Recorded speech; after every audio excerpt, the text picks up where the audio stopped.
A continuación, el Estado de la Nación con Juan Carlos Calderón. Clasificación B, bajo supervisión de un adulto.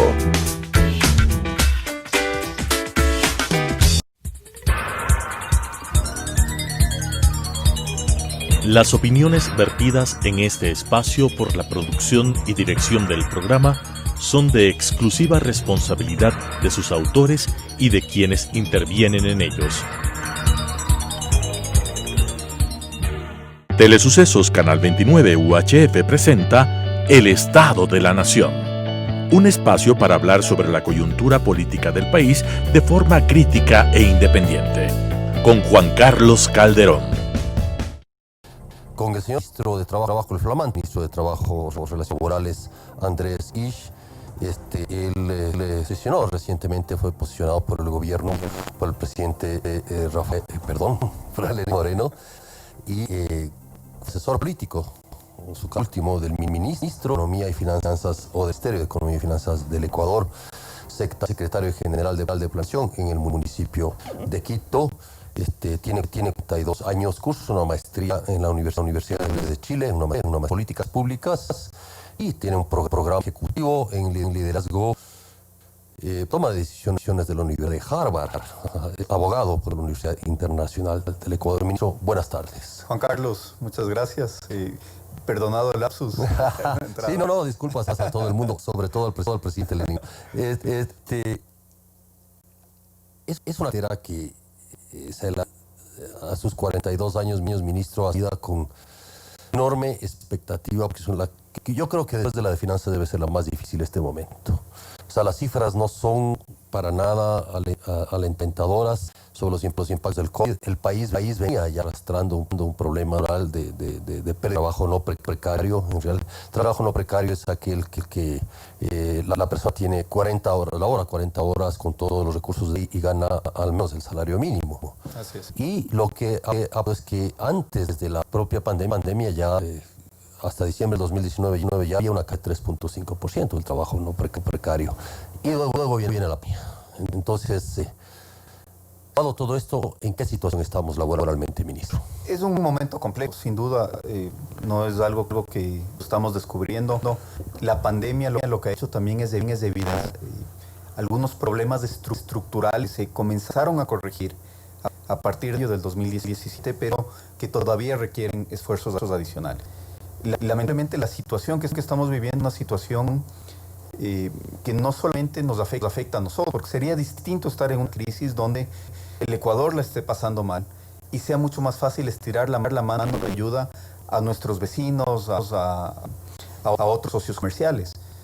Esta pandemia lo que ha hecho es golpear a los países pequeños, a los países grandes, a los compradores, a quienes vendemos nuestros productos, a los países productores.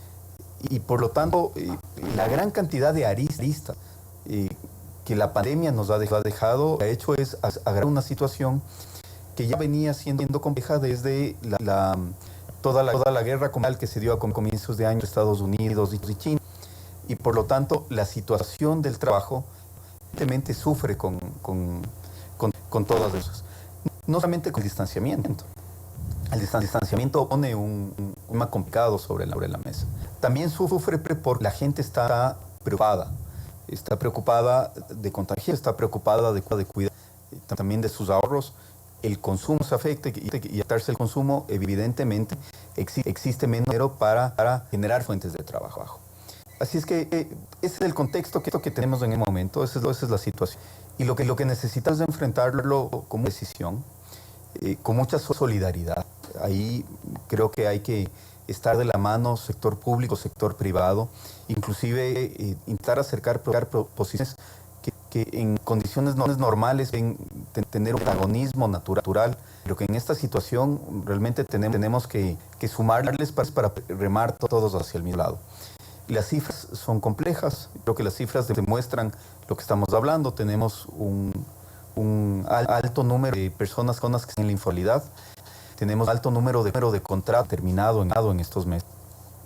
Tenemos también cifras algo alentadoras de recuperación del empleo o una disminución de la velocidad de la caída del empleo en el mes de junio. Hay algunos sectores que han comenzado a contratar, pero en el neto seguimos teniendo un resultado negativo. ¿Cuál es el neto? Alrededor de 100.000 contratos menos registrados. ¿Por qué hago la referencia a los contratos específicamente? Porque eso es lo que podemos medir formalmente en el Ministerio del Trabajo. Hay otra medición importante y que nos daría una película más completa, pero que tiene limitaciones en estrato, que son las encuestas que hace INEC. Por motivos evidentes, esas encuestas no se pueden hacer con la velocidad con la que se las estaba haciendo antes de la pandemia. Por lo tanto, tenemos un rezago de la inflación en este momento. Esas encuestas también nos darían una película de lo que está en el sector informal. El sector informal tiene además sus propias complicaciones. Es un sector de las personas no tienen la red de protección que da la seguridad social, donde las personas están expuestas a situaciones más críticas de abusos, de implementos adecuados para, por ejemplo, para estar seguros en el momento frente a la pandemia, horarios inadecuados, remuneraciones inadecuadas. Por lo tanto, el desafío es lograr regresar a esas personas a la formalidad. Cuando hablamos de sector informal, ¿de qué estamos hablando? ¿De tipo de trabajador? De todo un poco. Tenemos por ejemplo, personas que están siendo empleadas por aquellos que no tienen un RUC, que no están afiliados a la seguridad social, que la denominación del INEC al trabajo informal es el trabajo que realiza para un empleador que no tiene, como empleador no tiene una condición de regularidad, no tiene RICE, no tiene algún tipo de identificación, permita un control adecuado sobre el cumplimiento de sus obligaciones. Pero además tenemos un sector informal en la economía que no son trabajadores en relación de dependencia, sino que son trabajadores autónomos, desde vendedores ambulantes, personas que están armando pequeños emprendimientos y que nuevamente están expuestos a todas estas estaciones a los cuales la informalidad les lleva. Así es que tenemos, por un lado, un punto que hay que atacar, que es el empleo. Y por otro lado tenemos otro punto importante que es empleo informal, sea autónomo o sea en situación de dependencia. Ambos son aspectos muy importantes que se deben abordar desde las políticas públicas. Ministro, en este momento, ¿cuál es la población económicamente activa del Ecuador? Si no me equivoco, estamos sobre los 7 millones. 7 millones. Sí. Digamos una cifra como la que Mona, 180.000 con menos, aparentemente no es tanto el impacto. ¿Cómo inferir creo los que efectos de la crisis en general sobre el empleo? Sí, creo que hay que analizar los datos en contexto para entender Exactamente. la gravedad de la situación. Tenía más o menos 3,5 millones de contratos registrados a enero del 2020. Una cifra muy similar a comienzos de marzo de 2020. No habían habido grandes cambios. Al mismo tiempo teníamos porcentajes similares de empleo informal. 50. Sí, 3 millones informales, 1,5 millones formales. Por lo tanto, la disminución en este rato de más de 200.000 contratos, sí, más inclusive, las últimas cifras que tenemos nos hablan de cerca de 280.000 contratos. Es una cifra que se va acercando al % de lo que tenemos a inicios de año, 7 o 8% de momento. Ese número de empleos perdidos es muy grave, porque lo que significa que cada uno de esos meses, desde enero hasta acá, hasta julio, han pasado 7 meses, y peor es que consideramos los 4 meses de pandemia. Hemos perdido más de 70.000 puestos de trabajo por mes. Han salido han terminado más de 70.000 contratos. Por mes. Sí, por mes en promedio. Sí. Han habido pico a partir de marzo en estos 4 meses. Por otro lado, han ingresado nuevas personas con contratos formales. Estamos hablando de cerca de 100.000 nuevos contratos. ¿Qué sectores han ingresado? Porque es todo, importante saber, ¿dónde ha sido el impacto y en qué sectores se ha ido recuperando? Y es una pregunta muy importante, porque hacia allá también hay que dirigir más esfuerzos, porque si ahí tenemos oportunidades de crear plazas de trabajo, es inteligente intentar dar que los públicos, por ahí, claro, tanto en recursos como en proyectos, estén en esos sectores. Tenemos altura, tenemos construcción, tenemos servicios y apoyo logístico, tenemos manufacturas y también tenemos en comercio, ¿sí? Me parece que el orden, si mal no recuerdo, es agricultura, comercio, manufacturas. Después tenemos apoyo logístico y construcción en quinto lugar. Ahí es más empleos se han creado. Hay sectores que están muy complicados. El sector de turismo, de hotelería, de alimentación. Ahí sí se han habido muchísimos contratos, muchísimos puestos de trabajo y se han creado pocos. Sí. Porque la gente sigue sin poder realizar actividades de manera normal, están preocupados. Entonces, las políticas de apoyo a ese sector seguramente tienen que ser distintas de las políticas que se tienen que aplicar en los sectores sí es con capacidad de generar nuevos puestos de trabajo de manera muy rápida.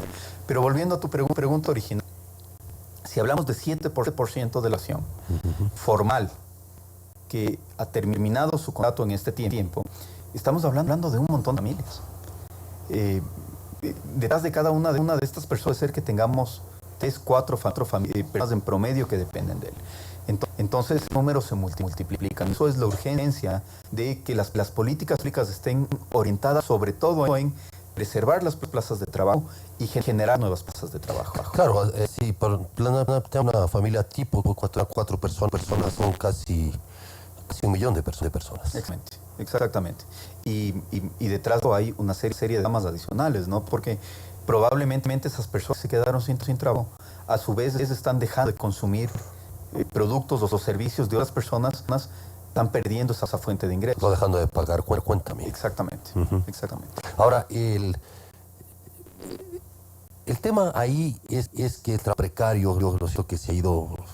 hay una tendencia, ¿cómo ve la tendencia? Es decir, esto en el mediano plazo. ¿Y qué políticas públicas pueden implantar para revertir o parar esta tendencia? Es una tendencia normal, no por eso deja de ser doloroso, una tendencia normal en época de crisis, ¿no? Aumenta el trabajo informal y disminuye el trabajo formal. ¿Por qué? Porque muchas veces en el trabajo informal los costos son menores. Entonces, las personas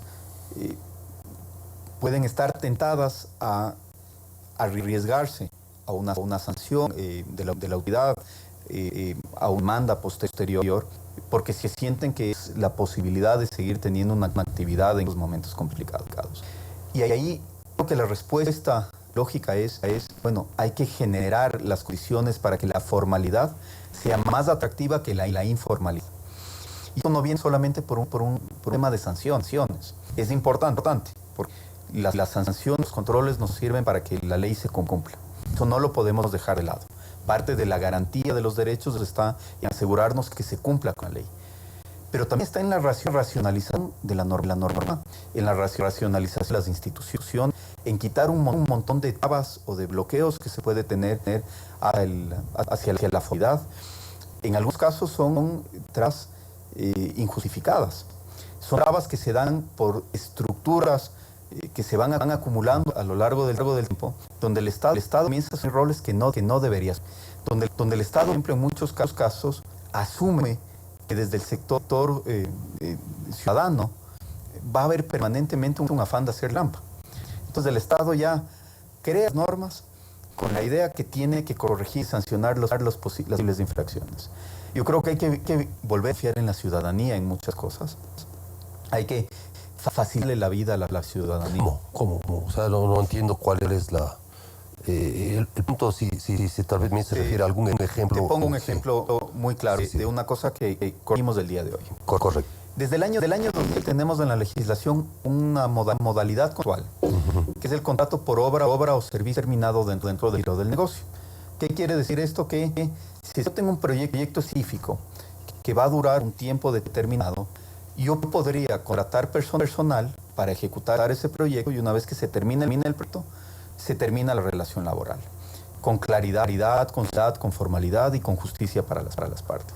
Lamentablemente, apenas sacaron la reforma en el año 2015 y inmediatamente la bloquearon con un acuerdo ministerial que limitaba esta modalidad de contrato solamente a ciertos giros específicos, sobre todo las actividades del Estado en seres estratégicos.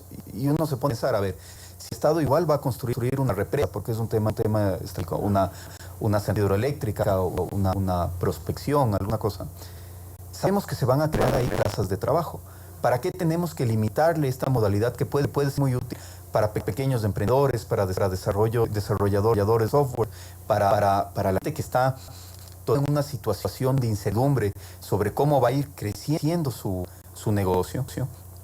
Y le damos beneficios solamente al Estado. Entonces, el día de hoy hemos expedido un acuerdo ministerial ampliando esta modalidad a todos los sectores, sin limitarlo, que sea la ciudadanía la que vaya encontrando esas posibilidades de generar ingresos, de generar fuentes de trabajo, de generar nuevos proyectos. Ayer estuvimos en un conversatorio, por ejemplo, muy interesante con desarrolladores, y estaba la persona que desarrolló TI, que es este mecanismo de venta en línea.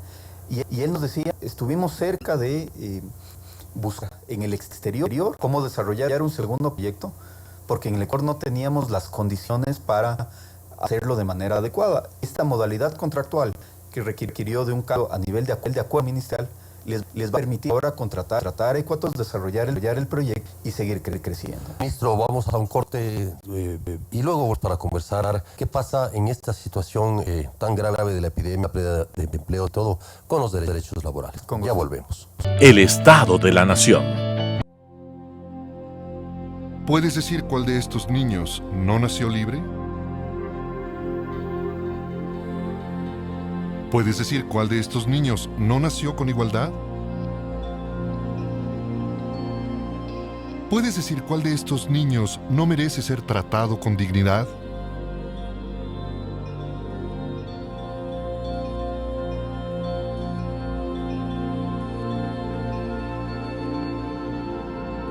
Nosotros tampoco.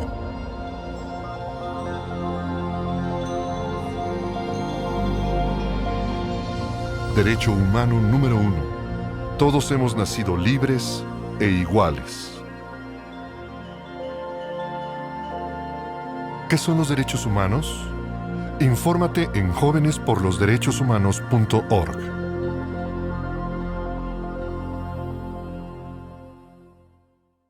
El Estado de la Nación. 13:21. Gracias por estar con nosotros. Nosotros estamos con el señor ministro de Trabajo y Relaciones Laborales, Andrés Isch, conversando los impactos de pandemia en precisamente el trabajo, algo que a todos, muchísimos, nos preocupa. Ministro, se entró en vigencia la ley humanitaria. ¿Con qué se en este tipo de situaciones? ¿Cómo se ha aplicado esta ley? ¿Cómo impedir los abusos de lado y lo sé, desde el ¿Con qué se en este tipo de situaciones? ¿Cómo se ha aplicado esta ley? ¿Cómo impedir los abusos de lado y lo sé, se genera obviamente desde quien más poder el abuso? Pero, ¿qué es lo que encontró usted ahí y cómo ve el panorama? A ver, la ley humanitaria que buscó generar herramientas adicionales para preservar las plazas de trabajo. Y tres herramientas importantísimas. La primera, la figura del acuerdo entre las partes para preservar las plazas de trabajo.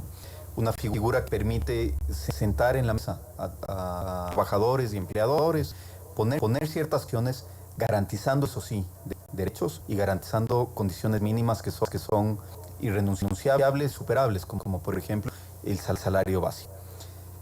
En segundo lugar, la figura del contrato emergente, que es una figura que puede tener en situaciones como las que vivimos ahora, la posibilidad de que los empleadores puedan contratar más personas con una periodicidad, una temporalidad definida de 1 año, máximo hasta 2 años, y con una distribución del trabajo en jornadas distintas a las habituales. Por ejemplo, que se pueda distribuir el trabajo en 6 días en lugar de 5 para atender a las necesidades de distanciamiento, de medidas y es también prevención de contagio del COVID.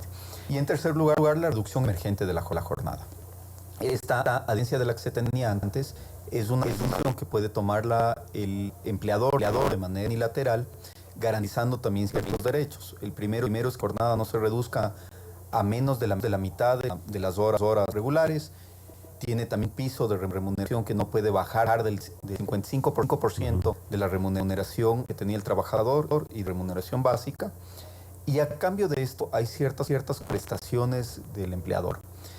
La PES tiene que cumplir con los acuerdos, caso contrario tiene una sanción.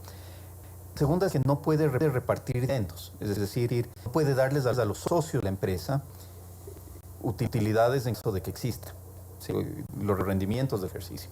Estos tienen que reinvertirse en la empresa para a la final fortalecerla y sostenerla. Por supone que están aplicando estas medidas precisamente porque la empresa está en una situación crítica y se cita soportarla para, por lo tanto, soportar las plazas de trabajo.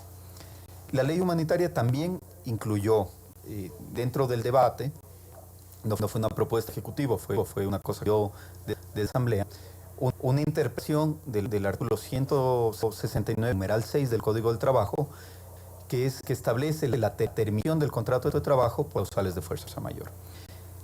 Ambas cosas, tanto las herramientas como la norma interpretativa, han sido demandadas ante la Corte Constitucional. Sí es. En el un caso, los trabajadores, en el caso por gremio de empleadores, aduciendo la institucionalidad de las normas. ¿Qué es lo que nosotros vemos desde el Ministerio del Trabajo? Primero, tenemos una ley que está vigente y tanto hay una presunción de legitimidad de esa ley y con lo que tenemos que trabajar. Tenemos también muchísimo respeto a la dependencia de funciones, a las decisiones que puedan tener otras funciones, a las decisiones que pueda tener la Corte Constitucional y acatemos lo que la Corte Constitucional resuelva. En ambos casos, tanto en las demandas planteadas por los trabajadores como en la demanda planteada. La demanda de los trabajadores, en esencia, ¿en qué consiste? Y la de empleadores, en esencia, ¿en qué consiste? La de los trabajadores, lo que plantea es que las figuras de las que he hablado, el acuerdo entre las partes, reducción de la jornada emergente y contrato emergente, son retrocesos en derechos adquiridos y que por lo tanto son inconstitucionales. Mientras que la demanda de los empleadores, básicamente lo que dice es que la norma administrativa aprobada por la Asamblea realmente es una norma reformatoria de una institución que existía en la legislación y que por lo tanto era inconstitucional que lo apruebe como una norma interpretativa. Entonces, la Corte está conociendo ambos casos. La Corte se pronunciará, espero que pronto, por certidumbre es negativa para todos, y nosotros respetaremos lo que dictamine la Corte Constitucional como en un Estado de Derecho. Mientras esto sucede, lo que hemos hecho es intentar facilitar estas herramientas de preservación de fuentes de trabajo puedan ser utilizadas lo más rápido posible. ¿Cómo vigila el Ministerio del Trabajo que se cumpla todo lo que da la ley? Hacemos dos acuerdos ministeriales que, por un lado, obligan al ministro en el ministerio cualquiera de estas herramientas. Entonces, si el empleador ha llegado a un acuerdo con sus trabajadores, debe informarlo al ministerio. Si redujo la jornada, debe informarlo al ministerio, lo mismo con los contratos emergentes. ¿Qué logramos con eso? Primero, transparencia. Sabemos quién es aplicando las figuras y podemos hacer un seguimiento que esas figuras se apliquen adecuadamente, respetando hechos y enmarcadas en lo que establece la ley. ¿Y ya se están aplicando? Ya se están aplicando. Ya. La ley entró en vigencia, me parece que el 16 de junio, Sí. y ha pasado un poco más de un mes, dentro del cual algunos empleadores han dado estas figuras de manera directa y en otros casos de común acuerdo con los trabajadores. Una línea que fue bastante transversal en la ley humanitaria fue el intentar que las partes se sienten a conversar y que consigan acuerdos. No solamente en área laboral, también hay figuras de acuerdos preconcursales, es decir, en deudores y acreedores. Lo que se busca es intentar que de manera solidaria salgamos de este momento en el que estamos. Entonces, nosotros con estos acuerdos hemos querido darle transparencia, hemos querido darle la posibilidad de hacer un seguimiento mucho más adecuado y brindar apoyo a trabajadores y a empleadores para que se les utilice adecuadamente. Y el Ministerio cuenta con algunas herramientas para poder ejercer una capacidad de control en aquellos casos en los cuales se produzcan abusos. Pero sí hay que ser muy claros en esto, Juan Carlos. El Ministerio del Trabajo no es un juez y no no debemos ocupar ese rol. El Ministerio de Trabajo tiene funciones administrativas, tiene unas funciones de control, inclusive puede sancionar en casos de incumplimiento, puede hacer inspecciones, puede recibir denuncias, pero existen conflictos bajo que no han podido ser resueltos con el apoyo del Ministerio. En la mediación que se plantea. Mediación o con una decisión de una autoridad, pensemos en un inspector de trabajo, un tribunal. Esto sube a instancias judiciales, a la justicia.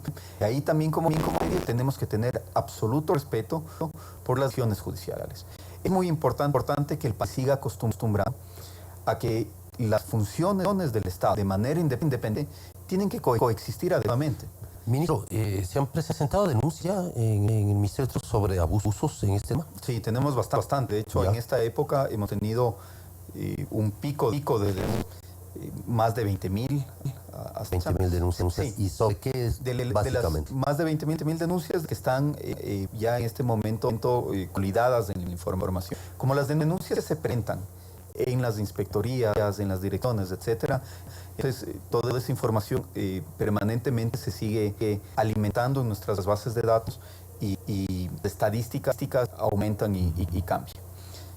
El tema es que la cantidad de denuncias también hace complicado que se resuelvan todas simultáneamente. Tenemos más o menos la mitad de esas denuncias ya en proceso de resolución. Tenemos también ahí que darle al Ministerio de Trabajo un rol mediador que pueda ayudar a disminuir la conflictividad y no incrementarla. Se trata solamente de que una de las dos partes tenga razón. Sobre todo se trata de que se cumpla con que se garanticen derechos e intentar que las partes puedan lograr mantener una relación laboral que les beneficie a ambos. Al trabajador porque sigue teniendo sustento, seguridad, formalidad y al empleador pueda lograr una relación que aproveche las capacidades, los conocimientos adquiridos por el trabajador durante el tiempo y también le permite proyectarse a futuro en equipo, con un trabajo sólido. Entonces, queremos darle ese rol muy activo al ministro de mediación y de intentar solucionar Ministro, conflictos. de las 20.000 denuncias, ¿cuáles son? ¿Hay un tipo de denuncia, algún tipo de denuncia el más recurrente? Sí, la mayoría de ellas son por pido, la mayoría de estas denuncias. Hay denuncias también por seguridad ocupacional, tenemos denuncias por la creencia, en muchos casos real, en otros casos presunta, de que se han utilizado mal algunas figuras de terminación de la relación laboral. Varía. La gran mayoría de las denuncias son por despido. Ya. Ahora, a su criterio, y a punto creo me parece fundamental, es el tema del trabajo infantil. Este se ha incrementado más o menos un 4%, creo que había a un casi 8%. Se ha duplicado casi este proceso. ¿Cómo inventario esto? Porque es un tema complejo. El Ecuador tiene compromisos incluso internales, constitucionales respecto a esto. ¿Cómo está abordando el Ministerio este tema en específico? Es un tema complejo, es un tema crítico y ahí sí tenemos que ser irreductibles. Aquí no caben interpretaciones para permitir abusos, para permitir que los niños estén expuestos a situaciones críticas. Y los esfuerzos se tienen que redoblar. A ratos lo que tenemos que hacer de manera muy inteligente es direccionar muchos esfuerzos de control para proteger sobre todo a las personas que están en estado de vulnerabilidad más alto. Esto se da sobre todo en el campo, sino en el sector rural. No lo sé, porque a veces están invisibilizados muchos problemas alrededor de estructuras complejas, por ejemplo, estructuras informales. En Quito tenemos una situación dramática de niños en la calle y en condiciones económicas difíciles esa situación se agrava. En el campo tenemos situaciones distintas. Puede ser que tengamos más casos de trabajo infantil, pero quizá en las zonas urbanas ese trabajo se traduce en situaciones más delicadas de abusos, inclusive temas de físicos, abuso sexual, abuso psicológico. Entonces, no podría decirte cuál de las dos situaciones es más grave. Tal vez en números en el campo tengamos más casos, pero la situación en los centros urbanos es muy delicada también. Finalmente, ministro, ¿cuál es a su criterio Usted hablaba al principio de la entrevista de que había problemas estructurales en el tema laboral ecuatoriano. Es un que en el todavía no se discute en Ecuador. El Ecuador tiene un código de trabajo que tiene de décadas y obviamente con situaciones ya que ni se sabe en realidad ya cómo se está trabajando. Y sin embargo, ¿cuáles son los temas fundamentales, ministro, que usted finalmente quiere abordar con urgencia en este momento para enfrentar el problema laboral en el Ecuador? Mira, yo te diría, Juan Carlos, que el tema de fondo es generar las condiciones para que tanto trabajador como empleador quiera apostarle por la relación laboral. ¿Sí? Que el trabajador sea realmente beneficioso el hacer un esfuerzo, un trabajo bien hecho, responsable, porque tiene una perspectiva de crecimiento, de tener mejor remuneración a futuro, mejores condiciones, y que el empleador sea un buen negocio, el invertir en el trabajador, en lograr que el trabajador facilite, crezca, mejore, etcétera. Creo que ese es el objetivo final que debemos buscar con esto. Hacerlo, me parece que es importante tener una conversación muy seria, una conversación como país, una conversación que no esté limitada al gobierno, a los gremios tradicionales de empleadores y a los gremios tradicionales de trabajadores. Hay muchas otras personas que necesitan tener una voz en esta discusión. Pero no están representadas. Y yo no creo que necesariamente tengas que tener una representación formal para estar en discusión. Pensemos en jubilados que necesitan ingresos anuales a su pensión, que tienen que tener las condiciones para emprender, para tener alternativas. Pensemos en jóvenes que tienen difícil el acceso a su primer empleo. Pensemos en las mismas personas en situación de vulnerabilidad. Pensemos en los desempleados, en los trabajadores informales. En los migrantes. Por ejemplo, ahí tenemos una muy buena posibilidad de conseguir que estas personas que hicieron un gran esfuerzo y se sacrificaron para sostener a su familia con todo lo que implicó la separación, el distanciamiento, este terrible de la crisis que vivimos hace 20 años, que también puedan aportar, que sientan que hay las condiciones para, y aún es que en sus nuevos países de residencia han generado mejores condiciones económicas, pues puedan venir a arrancar un negocio, a generar oportunidades. Este diálogo tiene que ser un diálogo muy franco, tiene que ser un diálogo con condiciones que dé legitimidad a cada una de las partes. Y si no logramos avanzar en estos 10 meses que nos quedan para terminar esas reformas estructurales, al menos que tengamos los cimientos ya establecidos para tener algo que yo creo que es importante, que es construir ese puente entre una situación crítica que vivimos ahora, futuro tengamos más oportunidades, más esperanzas. Efectivamente, ministro, es tema central. No nos tomar 10 meses, es lo que sea necesario, pero urgente. Así es. Que la educación y el trabajo son la esencia de una sociedad que piensa. Así es.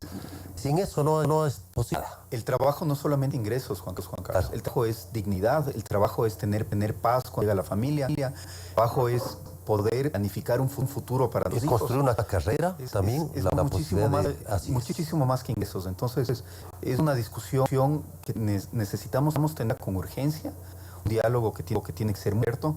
Y creo que ahora que la crisis ha enviado muchas de las falencias estructurales en el Ecuador, es el momento de poner la discusión sobre la mesa. Gracias, ministro, por estar con nosotros. Me quedo con esto último, precisamente, que a pesar de las dificultades es fundamental avanzar, ¿no es cierto?, en este diálogo que propone el ministro de Trabajo, Edgar Andrés, para fomentar precisamente los cambios que necesita el país. Muchas gracias, ministro. Juan Carlos. Bienvenido siempre. Volvemos luego de usted. El Estado de la Nación. José. Esteban. Aarón, ven aquí. Ese de ahí.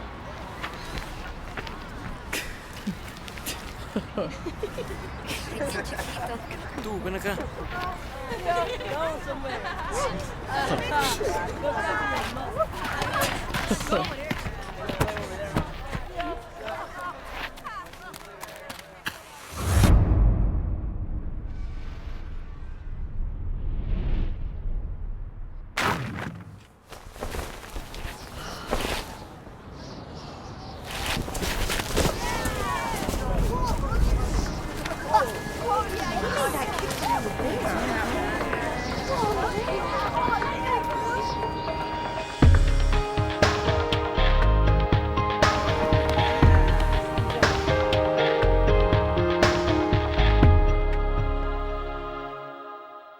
el Estado de la Nación. Se ha dado sobre todo todos reales, que es por parte de algunos abogados, incluso de quienes en algún momento defendieron la libertad de expresión, en contra de periodistas de investigación, aunque sin mencionar nombres. Estas personas, estos abogados que de alguna manera tienen sus clientes a gente vinculada al caso sobornos, ¿no es cierto? Ataques precisamente al papel del periodismo y otros casos, lo cual, claro, no solo ha dado enorme sorpresa, molestia, sino que al parecer esta tendencia de culparle al periodista de lo que hagan o no hagan los jueces en este país o la justicia en este país parece que sigue viento en popa. Y entonces queríamos conversar con Cristian Zurita sobre este tema, básicamente porque al inaugurar su portal periodismodeinvestigación.com, su segmento de columnas, sus segmentos editoriales, ha puesto precisamente sobre el tapete este debate. Cristian, buenas tardes. Juan Carlos, buenas tardes. Es un gusto conversar contigo y con toda la audiencia, sus textos en tu programa. Muchas gracias. Gracias, Cristian, por estar con nosotros. ¿Cuál es, a tu criterio, el meollo del asunto, tema que estaba planteando? Bueno,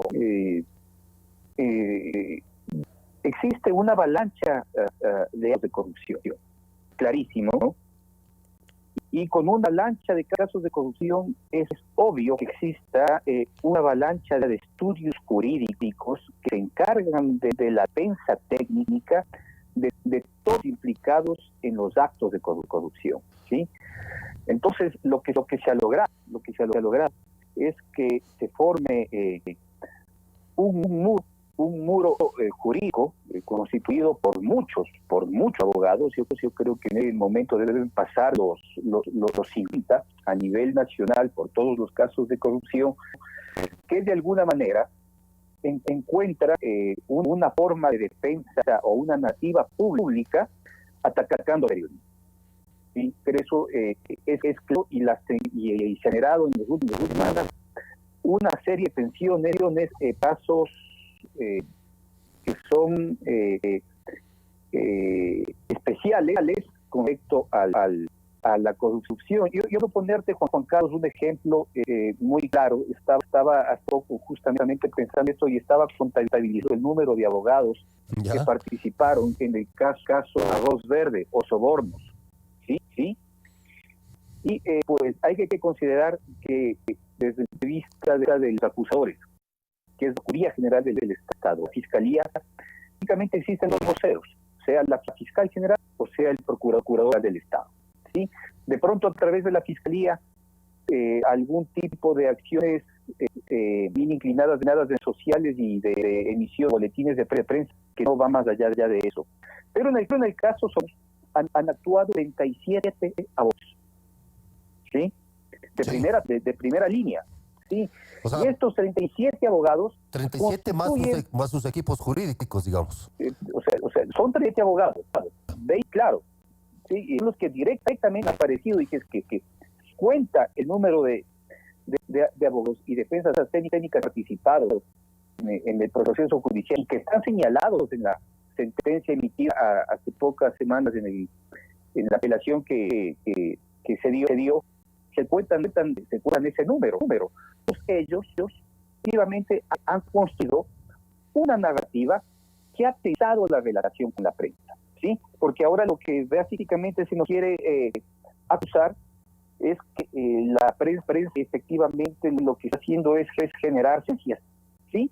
Y la prensa lo que hace es su trabajo. Y en muchos casos, muchos pistas que están involucrados directamente en este tema, no estamos por las ramas, sino que estamos señalando claramente y documentadamente cómo se han generado y cómo se han dado los hechos. Nosotros, como periodistas, no estamos utilizando los potenciales, podría ser, no. Estamos diciendo son o fueron, ¿sí? Y de allí efectivamente se inician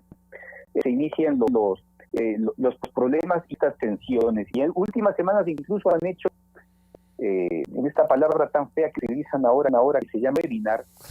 Webinar, que parece mala crianza. Sí, que es lo que es la unión de las palabras web y seminario. Entonces, lo utilizan tanto. Y hay muchos abogados han estado refiriéndose a los periodistas respecto a estos temas. Yo personalmente creo que los periodistas y los medios efectivamente todos tienen intereses, sus presiones, también capaces de presionar, pero la libertad de expresión no es perfecta, tal como presentamos ayer un artículo de abogado defensor de derechos humanos, la CIDH, Ignacio Bulí, establece la libertad de expresión no es perfecta, pero frente a eso la censura directa o indirecta es mucho peor. Y lo que nosotros estamos observando es que existe una acción clara, ¿sí?, estudios jurídicos y sus abogados por presionar alza, ¿sí?, el tono con el que se están refiriendo a casos de corrupción. ¿Qué es lo que pasa allí? Ahí el argumento central, Cristian, me parece es que los jueces actúan de alguna manera presionados por la prensa o por la opinión pública para tomar sus decisiones. Y por tanto, que atacar a los periodistas. Se ha mencionado eso de unas que en algún momento defendieron hasta la libertad de expresión. Hablar que aparentemente el periodista se cree más importante que los jueces y por tanto no dicta sentencias. Mi pregunta es, si un juez se siente presionado por un periodista, yo creo que el juez debe cambiar de oficio, porque lo mismo que reciba una periodista en un tuit que una amenaza, un telefonazo o una cantidad de dinero.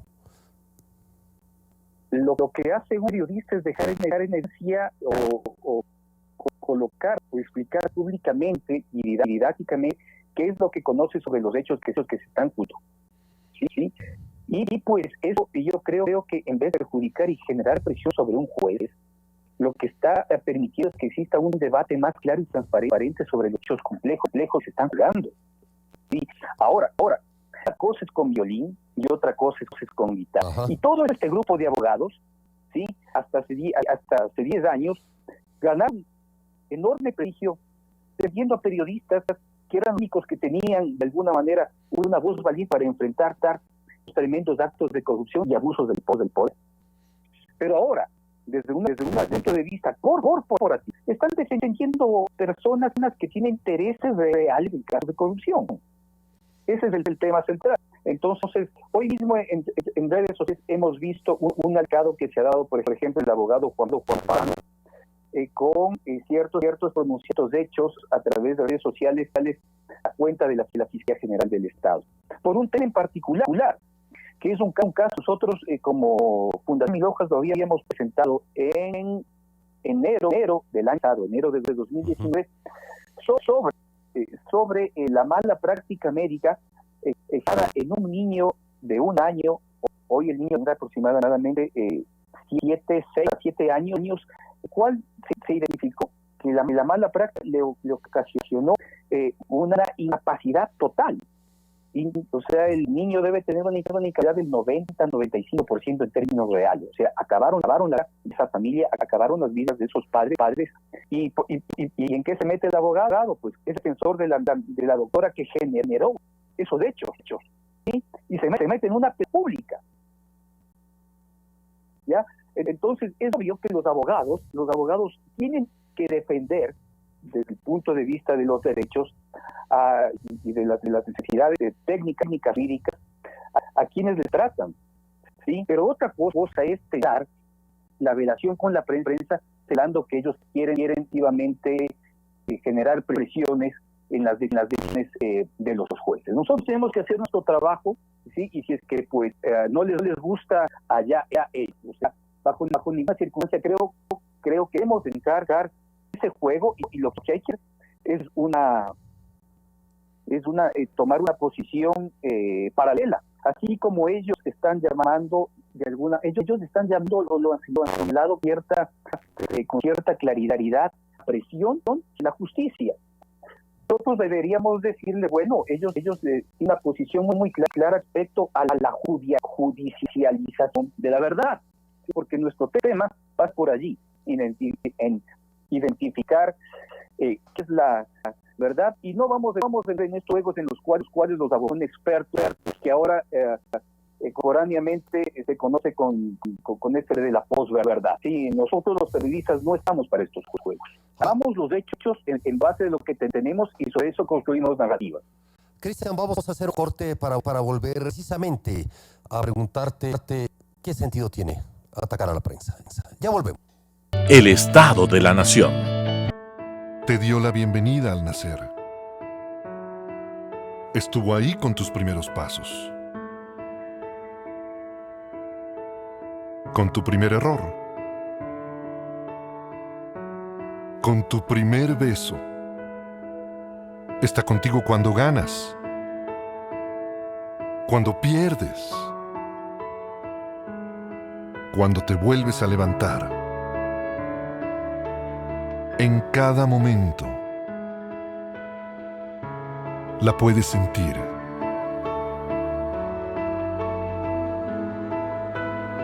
La vida. Derecho humano número 3. El derecho a la vida. ¿Qué son los derechos humanos? Infórmate en jovenesporlosderechoshumanos.org. El Estado de la Nación. 8:53 estamos conversando con Cristian Zurita, periodista de investigación, parte del equipo periodístico que conforma el tal periodismo de investigación.com y la Nación Mil Hojas. Cristian, precisamente te referías al artículo que escribe Ignacio Bolín, abogado, profesor universitario, una de las personas más importantes en el tema de libertad de expresión y relación precisamente de la justicia con la prensa. O sea, él menciona que el periodismo cumple una de sus misiones principales cuando investiga y publica sobre causas judiciales vinculadas a la corrupción, al poner bajo la lupa el actuar de jueces, fiscales y abogados y al examinar y contar sobre posibles delitos cometidos por funcionarios o empresarios, permite a la sociedad estar informada, capacita a las personas para tomar mejores decisiones y mejor sistema de autogobierno democrático. Parece que, Cristian, todos los males de la justicia nuevamente se le va a endilgar al periodismo, en este caso. Porque, bueno, yo creo que es un debate sano el que se tiene, y creo que es parte del ser cotidiano de la democracia. Lo que sucede es que en estos momentos los abogados tienen una enorme caja de resonancia a través de las redes sociales y pues de alguna manera evidenciar la palabra con mayor facilidad, ¿sí? Sobre estos casos que se están investigando. Pero yo podría decir con claridad, Juan Carlos, que en este momento hay muchos más abogados personas relacionados a actos de corrupción que periodistas conocido y llevando los procesos llevando los procesos de investigación de estos mismos actos. E incluso te podría que existen mucho más, el número de abogados es mucho mayor al número total de periodistas en el país en su trabajo. ¿Sí? Porque si nosotros en el momento nos ponemos a pensar en el caso de reparto de hospitales, uh-huh. ¿Sí? El número de involucrados que están allí, que pensaría que no son menos de 25 a 30 personas directamente involucradas, todas en un abogado. Y todos estos abogados que van a defender 30 personas, si diremos son unos 45 abogados, van a tomar una posición clara contra la prensa, ¿sí? Tenemos otros 40 abogados en el caso Soros, ¿sí? Tenemos 8 abogados en el caso Singue. Tenemos 10 abogados relacionados a la defensa del presidente de la República en el caso INA Papers, ¿sí? Y entonces estamos hablando ya más de 120 abogados que tienen una posición y que de alguna manera están intentando, ¿sí?, torcer las líneas editoriales de los medios, ¿sí? El tema es que en este momento estamos sintiendo nosotros esa presión por parte de quienes ejercen defensas jurídicas. Y el tema es que los judíos no pueden bajo ninguna circunstancia ser a ese tipo de presiones. Y así como tú te has referido en un momento sobre si es que acaso un juez de las pretensiones de un medio de comunicación debería renunciar, pues si un editor o si un periodista cede ante las presiones de un abogado o de un estudio jurídico, pues debe de dedicarse a otra cosa. ¿Sí? Aquí es un tema de principios, ¿sí? Y esos principios hay que defenderlos con fiereza. ¿Sí? Es que justamente fue atada la propuesta de solicitar a Ignacio artículo relacionado a este tema, y creo que permite hacer un buen análisis de los hechos que están sucediendo. O sea, bajo ninguna circunstancia los periodistas debemos quedarnos callados ante los enormes, ante las presiones que estamos tratando de enfrentar por parte de abogados que estén viendo legítimamente los derechos de muchos involucrados en actos de corrupción. Así que es un tema de polarización, sí, un tema que se está manejando en redes sociales también, pero las redes sociales son polarizadas, así que después de saber una tensión que pronto o anteriormente nunca se lo había sentido en el país. En los 10 años de Cosmo no era necesario, ¿sí? Era otro tipo de temas, pero ahora sí identifica con claridad. Y es obvio, los abogados tienen que defender a sus clientes, ¿sí?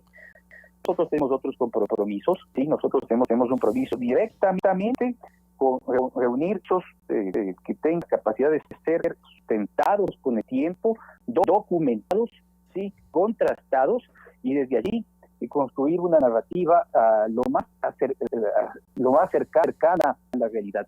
Bueno, si no les gusta a ellos es una pena, pero habrá que seguir diciendo las cosas de frente, en claridad, tal como nos hemos acostumbrado desde hace.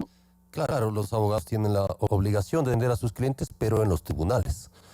No en el discurso, en la retórica, en la ofensa, en la calificación, en este tipo de situaciones. Muchas gracias, Cristian, por haber estado con nosotros. Aclarar el punto y ponerlo sobre el tapete, porque de hecho aquí se juega también la democracia. Muchas gracias, Cristian, y buenas noches. Muchas gracias, Ricardo, igual a ti.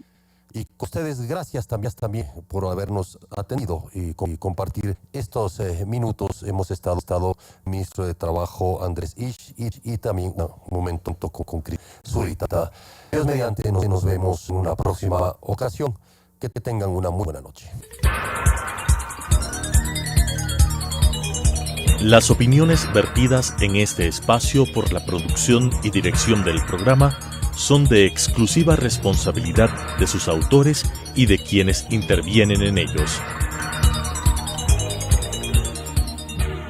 Telesucesos Canal 29 UHF presentó El Estado de la Nación, un espacio para hablar sobre la coyuntura política del país de forma crítica e independiente, con Juan Carlos Calderón.